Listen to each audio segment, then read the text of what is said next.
सिरमेरी भक्ति में आप सबका स्वागत है दोस्तों। अगर आप हमसे जुड़ना चाहते हैं तो हमारे चैनल को सब्सक्राइब जरूर करें और साथ ही बेल आइकन को भी प्रेस करें ताकि आपको हर नए वीडियो की जानकारी मिलती रहे। आज हम वट सावित्री व्रत की कथा सुनने वाले हैं। वट सावित्री व्रत ज्येष्ठ मास की पूर्णिमा के दिन किया जाता है। वट सावित्री का ये व्रत सौभाग्य और संतान प्रदान करने वाला है। पुराणों के अनुसार वट सावित्री व्रत के प्रभाव से सावित्री अपने पति सत्यवान के प्राण यमराज से छुड़ाकर लाई थी। तभी से वट सावित्री व्रत शुरू हुआ है। वट वृक्ष दीर्घायु और अमृतत्व का प्रतीक है। इसकी जड़ में ब्रह्मा जी, तने में विष्णु जी और डालियां और पत्तों में भगवान शिव का वास होता है। इसीलिए स्त्रियां वट वृक्ष की पूजा करके अपने सुहाग की दीर्घायु की कामना करती है और पूजा करते वक्त वट वृक्ष की परिक्रमा के दौरान वृक्ष के तने पर सूत के धागे को लपेटती है। ये व्रत कुंवारी कन्याएं भी कर सकती है। एक समय की बात है, अश्वपति नाम के राजा थे। उनकी कोई संतान नहीं थी। राजा ने संतान प्राप्ति के लिए अनेकों यज्ञ किए, जिसके फल स्वरूप उन्हें एक तेजस्वी कन्या की प्राप्ति हुई। उस कन्या का नाम राजा ने सावित्री रखा। समय के साथ सावित्री बड़ी होने लगी और अब वह विवाह के योग्य हो गई। राजा ने इस विषय में अपने सलाहकार से मंत्रणा की, पर सावित्री के योग्य श्रेष्ठ वर उन्हें नहीं मिल रहा था। ये देखकर राजा ने अपनी पुत्री को खुद ही एक अच्छा और सुशील वर ढूंढने को कहा। सावित्री अपने पिता की आज्ञा के अनुसार मंत्रियों के साथ एक अच्छे और सुशील वर की तलाश में चल पड़ी। अनेक ऋषि के आश्रम, तीर्थ और जंगलों में घूमने के बाद वो वापस राजमहल लौट आई। लौटने के बाद जब वो अपने पिता से मिलने गई, तब वहां देवर्षि नारद भी उपस्थित थे। सावित्री ने देवर्षि नारद को प्रणाम करके अपने पिता को अपनी यात्रा के बारे में कहा कि तपोवन में अपने माता पिता की सेवा कर रहे सत्यवान मेरे लिए योग्य है। मैंने मन से उन्हें अपना पति स्वीकार कर लिया है। ये सुनकर देवर्षि नारद तो चौंक उठे। उन्होंने कहा कि सावित्री ने ये तो बहुत ही बड़ी भूल कर दी है। ये सुनकर राजा ने चिंतित होकर इसका कारण पूछा। इस पर नारद ने कहा कि सत्यवान के पिता को उनके शत्रुओं द्वारा राज्य से वंचित कर दिया है। वे अपनी दृष्टि खोकर वन में अपना जीवन बिता रहे हैं। इसके उपरांत सत्यवान अल्प आयु है और अब उसके पास सिर्फ 1 वर्ष की आयु ही बची है। ये सुनकर राजा ने सावित्री को दूसरा वर चुनने के लिए कहा। इस पर सावित्री ने कहा कि स्त्रियां अपने जीवन में सिर्फ एक ही पति को चुनती है, जो मैंने चुन लिया है। अब जो भी हो, मैं किसी दूसरे को अपने पति के रूप में स्वीकार नहीं कर सकती। पुत्री के इस हट के आगे पिता को झुकना ही पड़ा और उन्होंने सावित्री का विवाह सत्यवान से करवा दिया। विवाह के बाद सावित्री सत्यवान के साथ वन में रहने लगी। जैसे जैसे समय बीतता गया, सावित्री को नारद जी ने कही बात से चिंता होने लगी। नारद जी के कहे अनुसार सत्यवान के पास अब केवल 4 दिन बचे थे। तो सावित्री ने 3 दिन पहले से ही व्रत रखना शुरू कर दिया।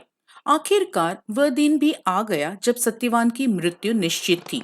उस आखिरी दिन जब सत्यवान वन में लकड़ियां लेने जा रहा था, तब सावित्री ने जिद की कि वो भी वन में उनके साथ लकड़ियां काटने चलेगी। वन में जब सत्यवान पेड़ की टहनियां काट रहा था, तब उसके सिर में असहनीय पीड़ा होने लगी और वह पेड़ से नीचे उतर गया।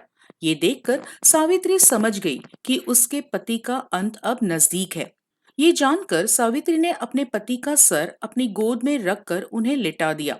थोड़ी देर बाद सत्यवान अचेत हो गया।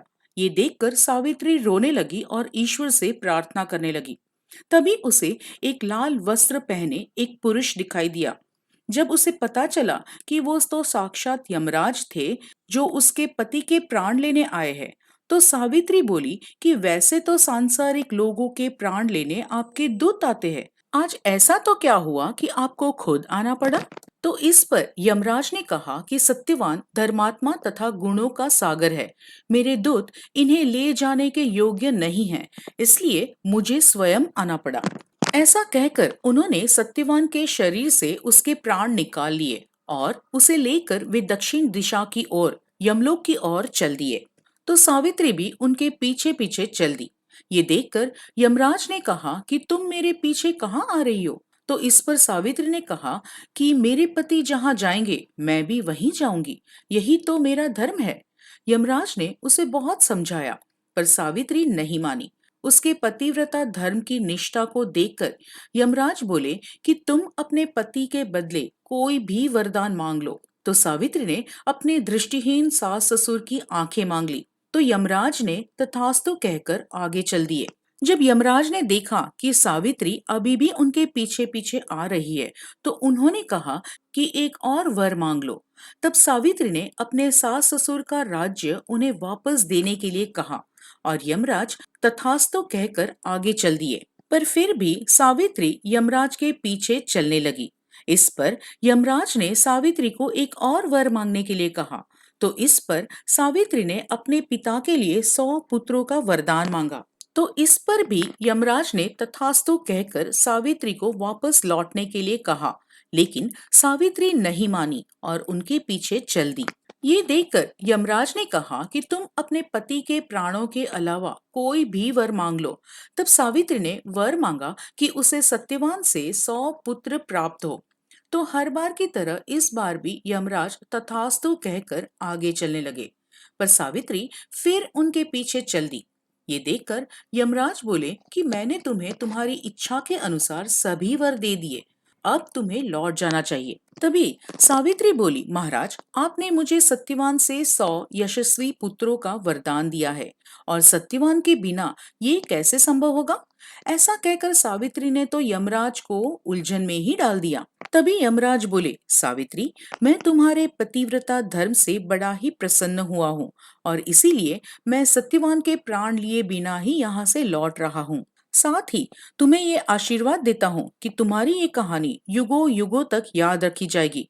ये कहकर यमराज ने सत्यवान के प्राण छोड़ दिए और यमलोक लौट गए। बाद में जब सत्यवान और सावित्री अपनी कुटिया में पहुंचे तो उन्होंने देखा कि उनके माता पिता की दृष्टि भी लौट आई थी और उन्हें अपना खोया हुआ राज्य भी वापस मिल गया था। तो दोस्तों, ये थी वट सावित्री की व्रत कथा। ये व्रत करने और कथा सुनने से विवाहित स्त्रियों के जीवन के सभी दुख दूर होते हैं और उनके पति को लंबी आयु मिलती है। अगर आपको हमारा ये वीडियो पसंद आया हो तो हमारे चैनल को लाइक, शेयर और सब्सक्राइब जरूर करें।